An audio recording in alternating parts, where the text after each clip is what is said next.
Bismillahirrahmanirrahim. Assalamualaikum warahmatullahi wabarakatuh. Waalaikumsalam warahmatullahi wabarakatuh. Alhamdulillahi wassalatu wassalamu ala rasulillah wa ala alihi wa sahbihi wa man walah. Allahumma alimna ma yanfa'una wanfa'na bima 'allamtana warzuqna 'ilman nafi'an ya rabbal alamin. Allahumma arzuqna al-ikhlasa fil qawli wal 'amal. Allahumma an'im 'alaina ni'maka warzuqna 'ilman nafi'an ya rabbal alamin. Amma ba'du. Sekarang kita lanjutkan pembahasan kita pada kitab Sulamut Taufiq yang insya Allah mungkin tinggal beberapa pertemuan lagi akan selesai biidznillah ta'ala, dan kita telah sampai kepada halaman 111 dari kitab Sulamut Taufiq dengan syarahnya Mirqatus Sa'udi Tasdiq. Dan di sini kita akan membahas mengenai beberapa contoh maksiat-maksiat yang biasanya timbul dari hati kita atau maksiat-maksiat hati. Baik. Bismillah, qala al-musannif rahimahullah taala, faslun, pasal yang terbaru, wa min ma'asil qalb, dan termasuk ke dalam maksiat-maksiat hati diantaranya adalah ar-riya'u bi a'malil bir, yaitu ria dengan amal-amal kebaikan. Ya, sebagaimana yang telah kita pelajari sebelumnya, kita mempelajari tentang ketaatan atau amal-amal soleh yang bisa kita lakukan dengan hati, yang wajib ada di dalam hati setiap muslim. Sekarang kita akan mempelajari mengenai lawannya, yaitu adalah maksiat-maksiat yang bisa timbul di dalam hati kita. Yang pertama adalah ria. Ria dengan amal soleh. Wahuwa al-amalu li ajlin nas. Ria itu adalah kita beramal untuk manusia, dikarenakan dilihat oleh manusia. Wa yuhbitu tsawabaha. Dan ria itu dapat menghilangkan pahala dari amal-amal soleh. Kal ujbi bi ta'atillahi ta'ala. Mirip dengan ujub, dengan ketaatan kepada Allah Subhanahu wa taala. Nah, ria merupakan salah satu penyakit hati, ya, yang bahkan kata Rasulullah sallallahu alaihi wasallam di dalam hadisnya, yaitu ria seperti syirik asghar, ya. Ria itu seperti syirik asghar, yaitu syirik yang kecil, ya, syirik yang kecil yang dia itu menjadikan orang yang mengamalkannya seakan-akan menjadikan tujuan ibadahnya bukan karena Allah Subhanahu wa taala, melainkan untuk manusia, yang melainkan untuk manusia. Dari segi tujuan di sini merupakan bentuk kesyirikan, ya. Hanya disebut sebagai syirik kecil karena ada sedikit unsur kesyirikan, walaupun bukan syirik besar yang dapat mengeluarkan seseorang dari agama Allah Subhanahu wa taala, namun terdapat eh, suatu bentuk bukan penyekutuan, istilahnya memalingkan ibadah yang tadinya harusnya dilakukan untuk Allah Subhanahu wa taala semata, namun dialihkan olehnya kepada tujuan yang lain yang lebih hina dari itu, yaitu untuk manusia, untuk mendapatkan pujian, ya, kedudukan atau ridho dari manusia. Dan ini naun minaria, naun minasyirk. Dan ini merupakan bentuk, salah satu bentuk dari syirik. Makanya Rasulullah bersabda, Inna akhwafa ma akhafu alaikum asyirkul asghar. Semuanya yang paling kutakutkan atas kalian adalah syirik kecil, wahwa ria, yaitu ria. Nah, dan ria ini seperti ujub, ya, seperti ujub. Bedanya, ria itu timbul, ya, ria itu timbul biasanya sebelum beramal, sebelum beramal, ketika atau sedang beramal, ya. Ketika sebelum beramal atau setelah sedang ketika kita sedang melakukan amal soleh, nah maka muncul ria di dalam hati. Misalnya orang yang memang eh, ketika dia sebelum sholat, tujuan sholatnya memang supaya dilihat oleh orang lain. Nah tentunya ibadah yang ia lakukan terbangun atas dasar ria. Nah jelas ini salah. Nah dan ini membatalkan seluruh amalnya dari awal sampai akhir. Namun kadang ada orang yang awalnya niatnya ikhlas karena Allah. Namun di tengah-tengah ibadah mungkin dikarenakan dia ingin dilihat oleh seseorang yang tadinya niatnya ikhlas karena Allah Subhanahu wa taala, kemudian berubah ya menjadi niat karena ingin dilihat oleh manusia. Nah, dalam hal ini ada dua keadaan.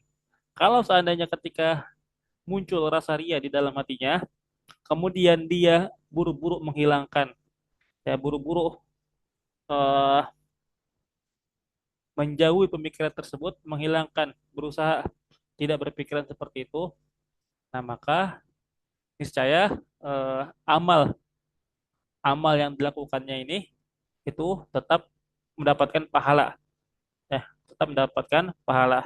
Adapun kalau dia terus berlanjut, ya, eh,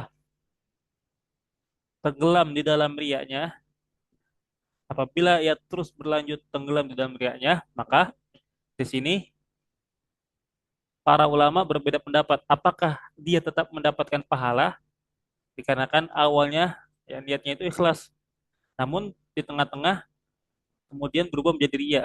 Nah, ada yang mengatakan bahwasannya tetap dia tidak mendapatkan pahala sepenuhnya, tetap pahalanya batal dikarenakan amalnya itu terbatalkan dengan ria yang dia lakukan di tengah-tengah ibadah. Kemudian ada yang mengatakan amal yang dilakukan ketika awal dikarenakan ikhlas kepada Allah Subhanahu wa taala itu mendapatkan pahala, kita mendapatkan pahala. Namun kemudian amal yang dilakukan ketika dia ria, yaitu di tengah-tengah ibadah sampai akhirnya, nah itu tidak dihitung pahala. Itu tidak mendapatkan pahala sama sekali. Ya. Nah, adapun ria yang dilakukan setelah ibadah, nah itu tidak berpengaruh. Itu tidak berpengaruh. Nah, sedangkan yang berpengaruh setelah ibadah ini adalah ujub yang menjadikan pembatal pahala ibadah seseorang ketika selesai melakukan ibadah itu bukan ria, melainkan ujub. Jadi perbedaannya ria dan ujub itu adalah kalau ria itu biasanya dilakukan sebelum ibadah atau di tengah-tengah ibadah, sedangkan kalau ujub itu dilakukan setelah selesai melaksanakan ibadah. Misalnya, melakukan ibadah ikhlas karena Allah Subhanahu wa taala. Nah, namun ketika ia selesai melakukan ibadah tersebut, kemudian dia memuji-muji dirinya, membanggakan dirinya di depan orang lain bahwasanya dia telah melakukan ibadah tersebut. Nah, di saat ini maka amal soleh yang telah ia lakukan tersebut, maka pahalanya hilang. Maka pahalanya hilang. Nah, nah eh, kemudian di Al-Quran Allah Subhanahu Wa Taala juga berfirman, "Faman kana yarju liqa'a rabbih falyamal 'amalan shalihan wa la yusyrik bi ibadati rabbih ahada." Barang siapa yang menginginkan pertemuan dengan Tuhannya, maka hendaklah ia beramal soleh dan dia tidak men, eh, menyekutukan Tuhannya dengan suatu apapun, tidak menyekutukan ibadah kepada Tuhannya dengan suatu apapun. Nah, sebagian eh, ulama, sebagian ulama tafsir ya itu menafsirkan syirik di ayat ini itu dengan ria, itu dengan ria. Nah, sedangkan Al-Imam Syamsuddin Ar-Romli menafsirkan roja di dalam ayat tadi itu adalah al-khauf, yaitu rasa takut kepada Allah Subhanahu wa taala. Rasa takut kepada Allah Subhanahu wa taala.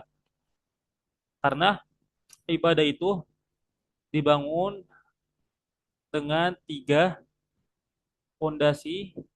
Ya, ibadah itu dibangun dengan tiga pondasi yang diumpamakan seperti burung. Ya,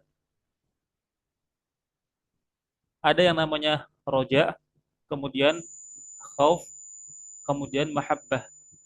Nah, ketiga unsur ini itu yang dapat menjadikan ibadah itu menjadi diterima di sisi Allah Subhanahu wa taala. Roja yaitu maksudnya berharap bahwasanya dengan amal soleh tersebut Allah Subhanahu wa taala dapat menerimanya, ya, sehingga si hamba tadi mendapatkan pahala di sisi Allah Subhanahu wa taala. Adapun khauf yaitu adalah rasa takut akan tidak diterimanya amal soleh yang dilakukan. Sedangkan mahabbah adalah mengerjakan ibadah atas dasar kecintaan kita kepada Allah Subhanahu wa taala. Nah, kemudian di sini Sayyid Abdullah menjelaskan apa yang dimaksud dengan ujub. Wa huwa syuhudul ibadah shadiratan minan nafsi ghaiban 'anil minnah. Yaitu adalah suatu fenomena di mana orang-orang itu, ya, yang melakukan ibadah kemudian ujub, mereka melakukan ibadah, ya, untuk apa namanya? Bahwa syuhudul ibadah shadiratan minan nafs, yaitu keinginan ia melakukan ibadah bukan dikarenakan taufik dari Allah Subhanahu wa taala, bukan dikarenakan memang Allah Subhanahu wa taala yang menggerakkan hatinya untuk melakukan amal soleh tersebut. Ya, melainkan ia menjadikan ibadah tersebut adalah semata-mata ia kerjakan dikarenakan memang dirinya sendiri, ya. Dikarenakan memang dia merasa bahwasanya dia termasuk dalam orang soleh. Dia termasuk dalam orang yang soleh. Dan dia menafikan atau tidak menganggap bahwasannya amal soleh yang ia lakukan itu adalah atas dasar taufik dari Allah Subhanahu wa taala.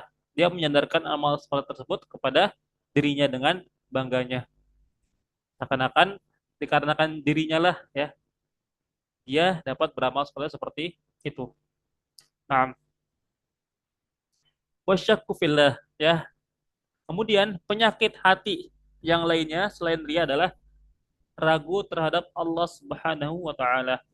Nah, dan ini merupakan salah satu penyakit hati yang cukup berat, ya, yang dimana dengan kemunculan penyakit ini di dalam hati kita dikhawatirkan kita dapat keluar dari agama Allah Subhanahu wa taala.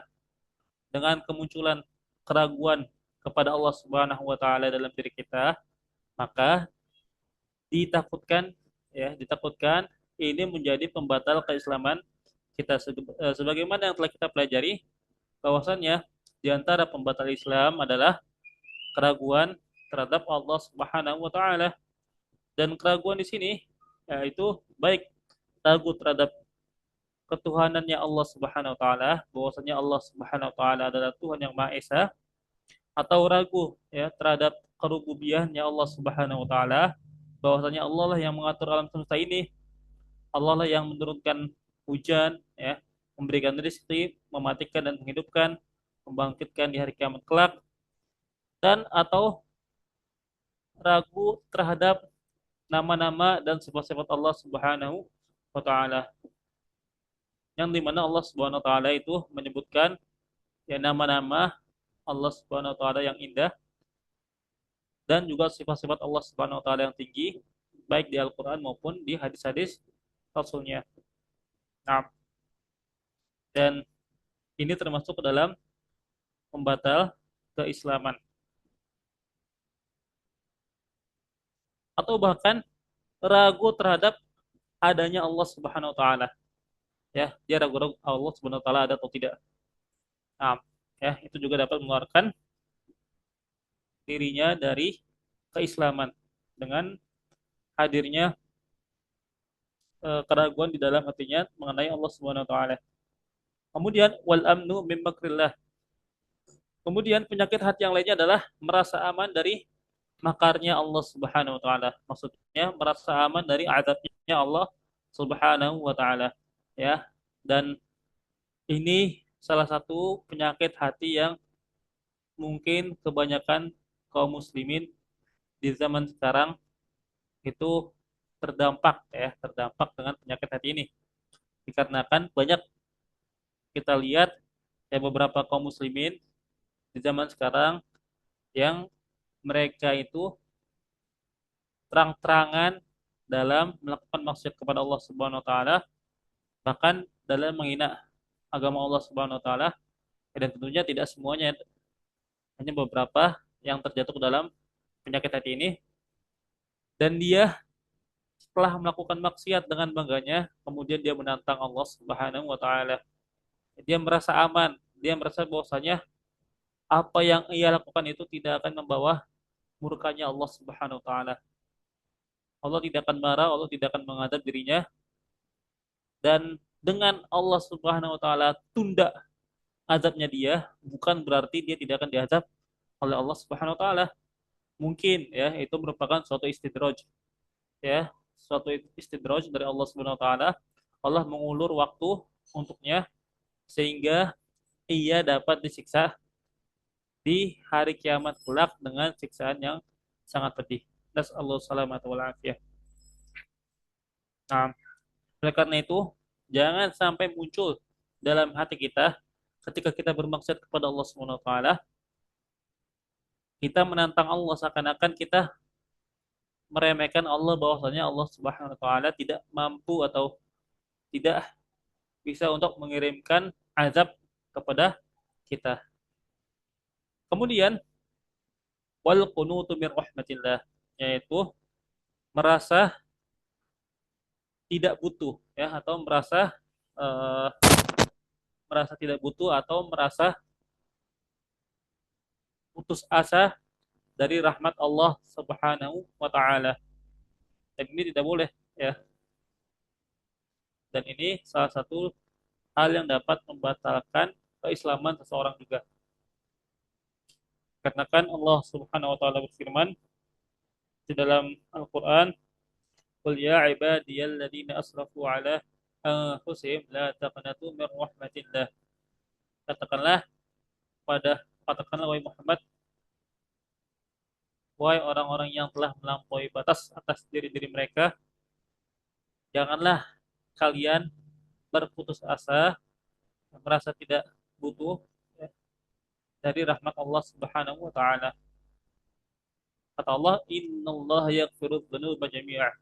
Dikarenakan Allah Subhanahu wa taala itu mengampuni dosa seluruhnya. Allah Subhanahu wa taala Maha Ghafur ya, Maha Pengampun lagi Maha Penyayang, dan Allah Subhanahu wa taala juga Zat yang Maha Pemaaf, yang dapat memaafkan dosa-dosa hambanya apapun bentuk dosanya tersebut. Nah,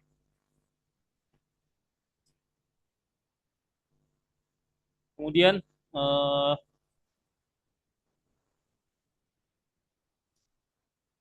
watakabbur ala ibadillah ya, dan sombong terhadap hamba-hamba Allah Subhanahu wa taala. Dan ini juga merupakan salah satu bentuk penyakit hati ya, yang mungkin sebagian kaum muslimin terjerat di dalamnya. Wa huwa raddul haqqi ya, yaitu diantaranya ya, diantara bentuk takabur adalah raddul haqq, menolak kebenaran, wastihqarun nas, dan meremehkan manusia. Jadi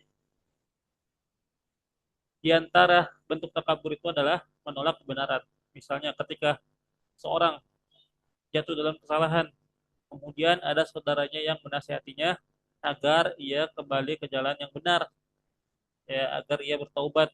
Namun dengan penuh kesombongan ia menolak dan mengatakan bahwasannya bahwasanya orang yang menasihati tersebut, ya, orang yang menasihatinya tersebut itu adalah orang yang sok suci misalnya. Alah, sok suci kamu misalnya kayak gitu. Atau alah kayak kamu nggak pernah melakukan dosa aja.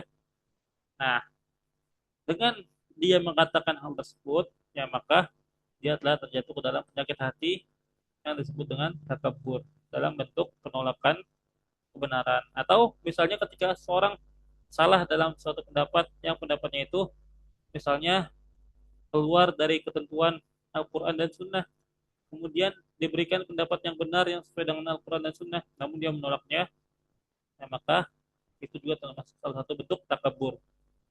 Itu juga salah satu termasuk bentuk takabur. Dan yang kedua adalah istihqarun nas, yaitu merendahkan manusia.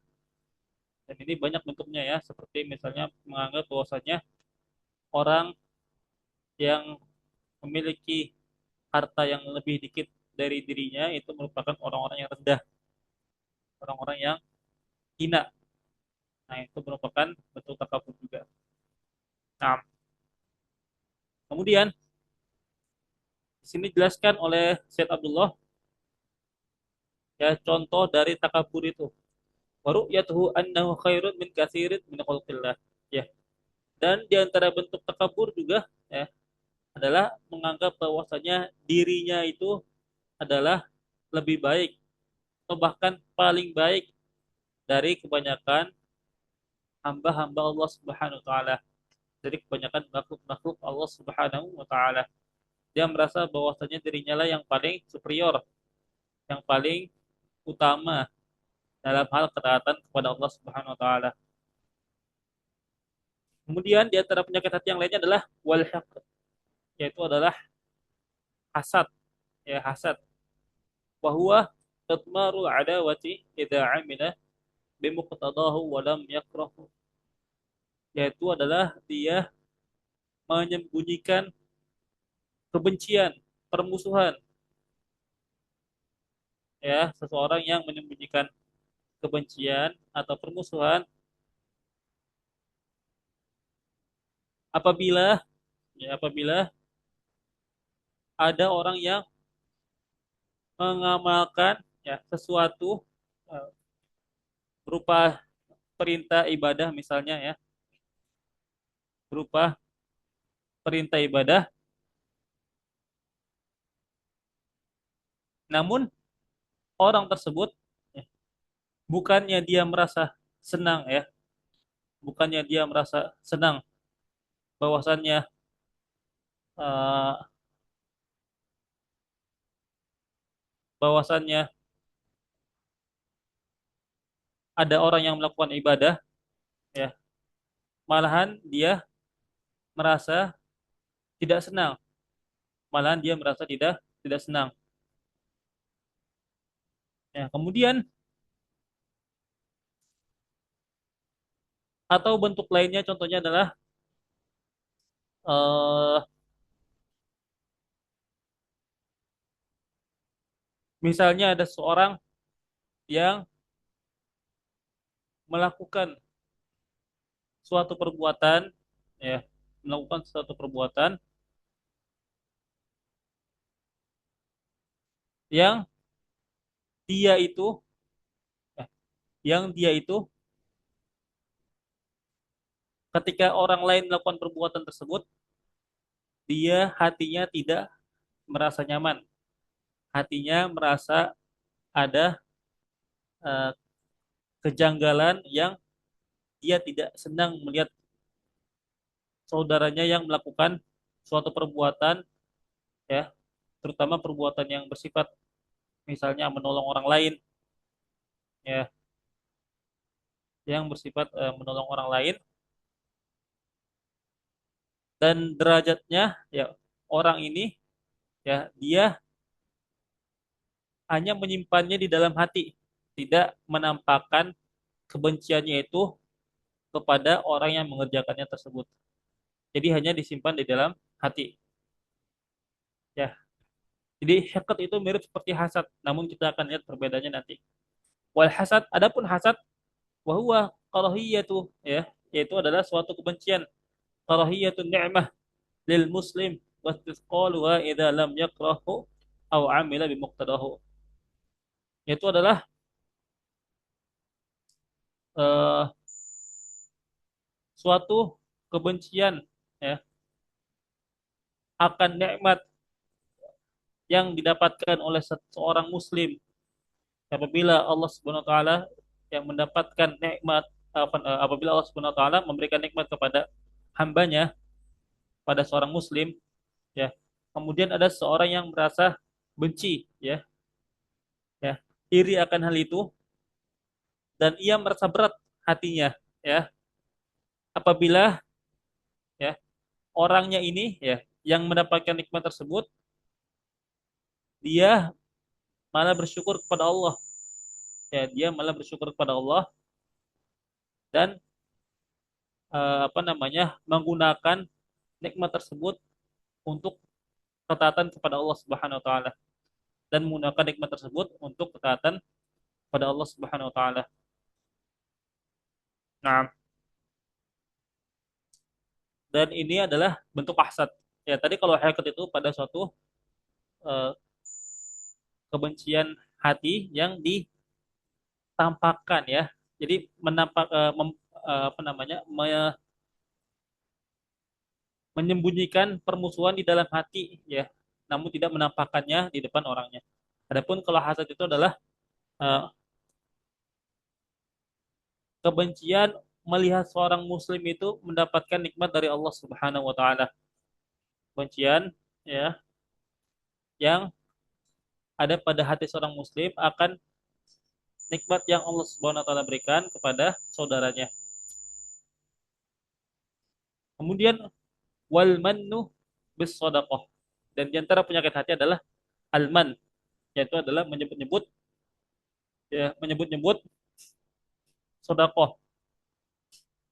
Misalnya, ya, apabila seorang, ya, misalnya si A memberikan sedekah kepada si B. Nah, namun suatu saat ketika si A ini, ya, ketika si A ini membutuhkan suatu bantuan dari si B yang telah ia berikan bantuan, yang ia telah berikan sedekah, dan namun si B ini qadarullah menolak. Nah, kemudian si A ini berkata kepada si B, bukankah aku telah memberikan sedekah kepadamu? Bukankah aku telah menolongmu? Nah, jadi dia menyebut-nyebut apa yang telah ia berikan, atau bantuan yang telah ia berikan kepada si B ini, ya, supaya si B ini mengingat nikmat yang telah ia lakukan, ya, pada dirinya. Nah, itu disebut dengan alman, menyebut, ya, sedekah yang telah diberikan. Nah, kemudian, dan man ini, ya, kata Syed Abdullah, wal mannu bisadaqah wa yabtulu thawabuha. Dan apabila seorang ini menyebut-nyebut sedekahnya di depan orang yang ia berikan sedekah, maka itu menjadi penyebab hilangnya pahala sedekahnya. Itu menjadi penyebab hilangnya pahala sedekahnya. Kemudian selanjutnya wal israru ala dzanbi, yaitu senantiasa terus-menerus ia melakukan suatu dosa, ya, senantiasa ia terus-menerus melakukan suatu dosa, walaupun dosanya itu dosa kecil, ya, walaupun dosanya itu dosa kecil yang dilakukan. Dikarenakan dosa-dosa kecil yang dilakukan secara terus-menerus, ya, itu lama kelamaan dapat menjadi banyak, ya, menumpuk, kemudian menjadi dosa yang setara dengan dosa dosa besar. Nah, oleh karena itu pentingnya kita ketika kita beramal soleh itu kita mengharapkan dengan amal soleh yang kita lakukan adalah menjadi penggugur dosa-dosa yang telah kita lakukan sebagai kafaroh. Kafaroh atau penggugur dosa dari maksiat-maksiat atau dosa-dosa kecil yang telah kita lakukan. Bagaimana Rasulullah ya pernah menganalogikan bahwasanya orang yang sholat 5 waktu itu adalah seperti orang yang mandi ya, yang yang di depan rumahnya itu terdapat sungai dan dia mandi di sana sebanyak 5 kali dalam sehari. Ya, apakah masih ada tersisa kotoran di dalam tubuhnya atau pada tubuhnya? Ya, maka tidak ada. Dan perumpamaan ini itu sungguh tepat ya, karena Rasulullah mengajarkan kita bahwasannya amal soleh itu dapat menggugurkan dosa. Amal soleh itu dapat menggugurkan dosa. Oleh karena itu, sejatinya kita sebagai setiap muslim, ya sebagai seorang muslim, amal soleh yang kita lakukan walaupun sekecil apapun, walaupun itu hanya sekedar wudhu, ya maka hendaknya kita berharap dengan wudhu yang kita lakukan itu dapat menggugurkan dosa-dosa yang telah kita lakukan. Bagaimana Rasulullah pernah bersabda, Innal abda idza tawaddu'a kharajat khotoyahu min jasadih. Sungguhnya seorang hamba apabila ia berwudu, maka kesalahan-kesalahannya itu berguguran dari dirinya. Hatta takhruja min tahti adfarihi. Sampai dosa-dosanya itu ya itu keluar dari ujung-ujung jarinya. Sampai dosa-dosanya itu berguguran sampai kesalahan-kesalahannya itu, dosa-dosanya itu berguguran dari ujung-ujung jemarinya. Nah, kemudian di antara penyakit hati yang lainnya adalah wasuudzon ya, dan suudzon billah kepada Allah Subhanahu wa taala. Tentunya ini merupakan salah satu bentuk penyakit hati yang bisa dibilang sangat berbahaya ya, yang dapat menjadikan seorang muslim itu menjadi orang yang mungkin ya tidak menerima atas apa-apa yang Allah Subhanahu wa taala takdirkan kepada dirinya. Ya, contohnya misalnya ketika Allah Subhanahu wa taala itu memberikan musibah kepada dia, ya. Kemudian dengan seudonnya ia kepada Allah Subhanahu wa taala, ia mengatakan bahwasanya Allah Subhanahu wa taala memberikan musibah ini dikarenakan Allah itu benci kepada diriku misalnya. Nah, dia dengan seudonnya tersebut kepada Allah Subhanahu wa taala, maka itulah yang ia dapatkan, ya. Itulah yang ia dapatkan dikarenakan kata Allah, ana inda dhanni abdi. Ya, aku sesuai dengan praduga hambaku. Nah, dan dengan ia bersuudzon kepada Allah Subhanahu wa taala, seakan-akan ia menolak atau seakan-akan ia tidak terima dengan takdir yang Allah Subhanahu wa taala tetapkan kepada dirinya. Nah,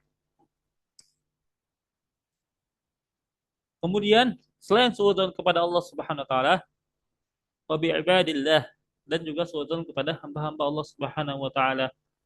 Ya, sudah sepatutnya tidak layak bagi seorang muslim ya bersuudzon kepada saudaranya ya dengan memunculkan dugaan-dugaan yang buruk untuk saudaranya, yang dimana hal tersebut dapat menyebabkan terjadinya permusuhan ya saling benci antar sesama muslim. Ya, apalagi Rasulullah pernah bersabda, iyyakum wadzon, iyyakum wadzon, fa inna dzanna akdzabul hadis. Jauhilah oleh kalian prasangka buruk, karena prasangka buruk itu adalah sedusta-dustanya suatu perkataan ya, karena prasangka buruk itu adalah sedus-sedustanya suatu perkataan. Nah, kemudian wat takdzibu bil qadar, dan mendustakan takdir Allah Subhanahu wa taala. Ini juga salah satu bentuk maksiat hati, yaitu mengingkari takdir ya, atau mendustai ya, mendustai takdir Allah Subhanahu wa taala dengan mengatakan bahwasanya suatu hal itu terjadi itu bukan karena takdir Allah Subhanahu wa taala, melainkan eh, hanya waktu yang silih berganti ya, waktu yang silih berganti. Contohnya misalnya kalau kita lihat di zaman sekarang atau di saat ini ya, ada sebagian orang yang mengatakan bahwasanya bencana yang terjadi yang menimpa saudara-saudara kita di Aceh sana itu murni fenomena alam. Bahkan terang-terangan mengatakan bahwasanya itu bukan takdir Allah Subhanahu wa taala. Tentu sebagai seorang muslim sepatutnya kita meyakini bahwasannya seluruh hal yang terjadi di dunia ini ya, itu tidak lain dan tidak bukan, tidak lepas dari takdir Allah Subhanahu wa taala.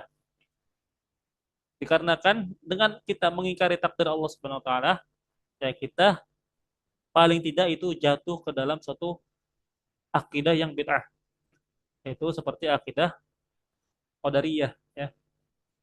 Orang-orang Qadariyah itu mereka mengatakan bahwasanya Allah itu tidak menetapkan takdir, melainkan manusialah yang menentukan pilihan, menentukan takdirnya sendiri. Nah, kemudian wal farahu bil ma'siyah minhu au min ghairi, dan penyakit hati atau kemaksiatan hati yang lainnya adalah dengan merasa senang ya, merasa senang atas maksiat yang telah ia perbuat, atau ia merasa senang dengan maksiat yang orang lain perbuat ya. Mungkin dia tidak melakukan maksiat, namun ketika ia melihat orang lain melakukan maksiat, maka dia merasa senang atau merasa bahagia atau bahkan merasa ridho ya, atau meridhoi maksiat yang orang lain lakukan di dalam hatinya. Nah, maka itu juga termasuk dalam penyakit hati. Kemudian wal qadaru walau bikafirin ya. Kemudian khianat ya, khianat itu juga termasuk salah satu maksiat hati.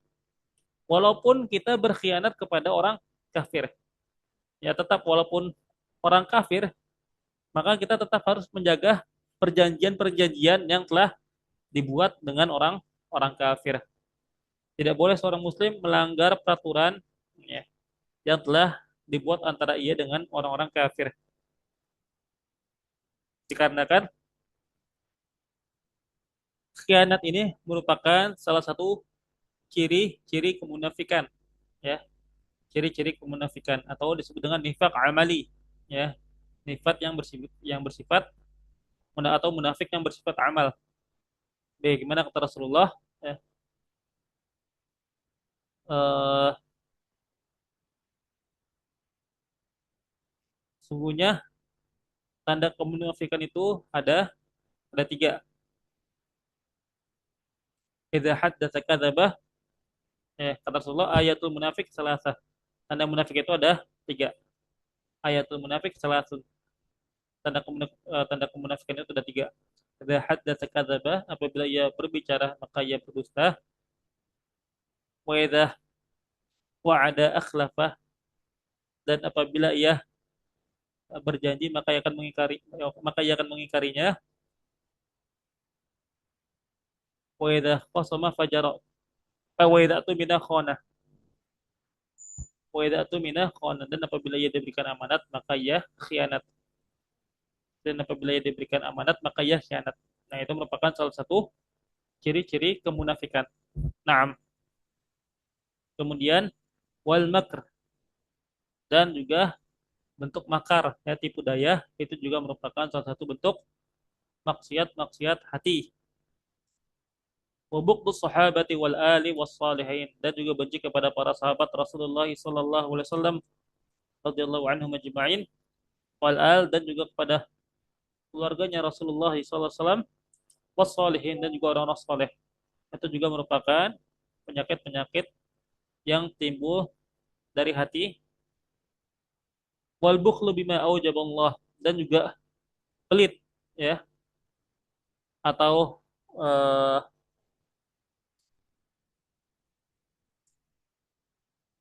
merasa dia tidak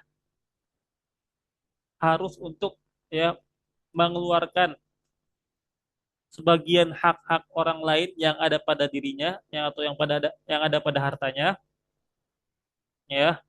Padahal Allah Subhanahu wa taala telah memerintahkan ia untuk mengeluarkannya. Nah, contohnya misalnya adalah ya seperti zakat, zakat fitrah atau zakat mal misalnya ya. Allah Subhanahu wa taala telah tetapkan bahwasanya terdapat hak bagi orang-orang fakir ya pada harta-harta zakat. Namun orang ya yang telah memiliki kewajiban untuk membayar zakat tersebut tidak mengeluarkan kewajibannya. Bahkan ya ia pelit ya, pelit didasari atas kepelitan. Nah, maka itu juga termasuk dalam bentuk kemaksiatan hati yang suka muncul atau yang biasanya muncul pada diri seorang hamba. Dan tentu ini didasari atas terlalu cintanya dia terhadap hartanya. Dia menjadikan harta itu ada pada hatinya. Nah, kemudian wasyuh dan juga kikir ya, kikir. Dan syuh ini atau kikir dalam bahasa Indonesianya itu merupakan derajat pelit yang mungkin eh, lebih tinggi dari bukhl ya, lebih tinggi dari bukhl. Wal hirs ya, dan juga terlalu eh, terlalu cinta terhadap harta ya, terlalu cinta terhadap harta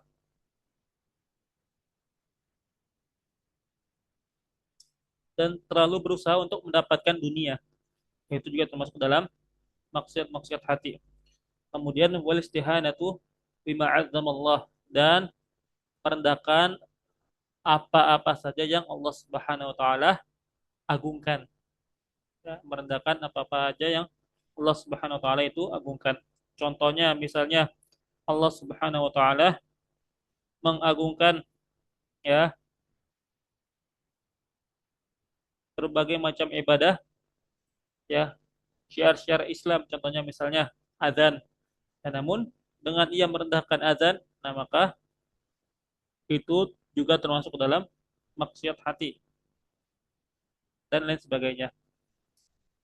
Wat tasghiru lima azzamallahu min ta'atin aw ma'siyatin, dan juga menganggap remeh ya, menganggap remeh atas apa-apa yang Allah Subhanahu wa taala agungkan dari keataatan atau maksiat atau Quran atau ilmu eh atau neraka ataupun surga ataupun neraka. Barang siapa yang merendahkan atau menganggap remeh ketaatan kepada Allah Subhanahu wa taala ya, ataupun dia merendahkan maksiat, dia menganggap remeh maksiat, dia menganggap bahwasanya maksiat itu tidak dapat membawa kemurkaan kepada Allah Subhanahu wa taala, atau dia merendahkan Quran atau ilmu ya, terutama ilmu syariat ya, ilmu agama, atau ia merendahkan surga atau neraka, maka hal ini semuanya termasuk ke dalam maksiat-maksiat hati. Dan ya, maksiat-maksiat yang tadi disebutkan itu keseluruhannya itu ada yang berupa maksiat saja ya, yang tidak mengeluarkan seseorang kepada yang tidak mengeluarkan seseorang dari agama Islam dan tidak membuat seorang jatuh kepada kekufuran, dan ada yang bersifat suatu amalan yang dapat menggugurkan keimanan seseorang, mengeluarkan seseorang dari lingkaran Islam.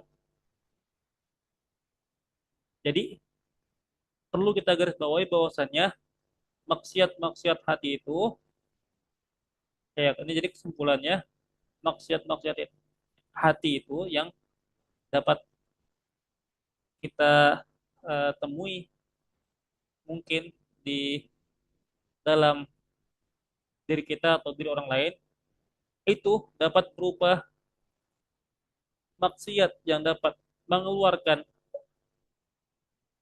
ya seseorang dari agama Islam, dan ada yang berupa eh, suatu maksiat yang tidak mengeluarkan seseorang dari agama Islam. Contohnya penyakit hati atau maksiat hati yang dapat mengeluarkan orang dari agama Islam adalah contohnya dengan ragu ragu kepada Allah Subhanahu wa taala, atau merendahkan ya merendahkan syariat-syariat Allah Subhanahu wa taala, atau bahkan mengingkari takdir Allah Subhanahu wa taala dan menampakkan permusuhan kepada Allah Subhanahu wa taala, ya. Dan itu merupakan contoh-contoh penyakit-penyakit hati, maksiat-maksiat hati yang dapat mengeluarkan seseorang dari agama Allah Subhanahu wa taala. Adapun maksiat hati yang tidak mengeluarkan dari agama Allah Subhanahu wa taala, contohnya seperti ya, misalnya hasad, ya, hasad atau hyaqat atau takabur, ya, dan lain sebagainya, ya, yang tadi disebutkan, atau pelit misalnya, ya, atau eh, apa namanya, eh, tidak suka atau benci ketika kita melihat orang lain melakukan kebaikan, atau senang ketika orang lain melakukan maksiat, ya selama ia tidak menghalalkan maksiat tersebut, ya. Nah, maka hal tersebut adalah bentuk-bentuk maksiat hati yang tidak mengeluarkan seorang hamba dari agamanya. Nah, baik. Ya, mungkin itu saja pembelajaran kita pada malam hari ini, yang insya Allah kita akan lanjutkan di pertemuan berikutnya. Kita tutup dengan doa kafaratul majlis. Subhanakallahumma wa bihamdika asyhadu an la ilaha illa anta astaghfiruka wa atubu ilaik. Assalamualaikum warahmatullahi wabarakatuh. Waalaikumsalam warahmatullahi wabarakatuh. Jazakallah khairan Ustaz. Wajazakumullahu khairan katsiran.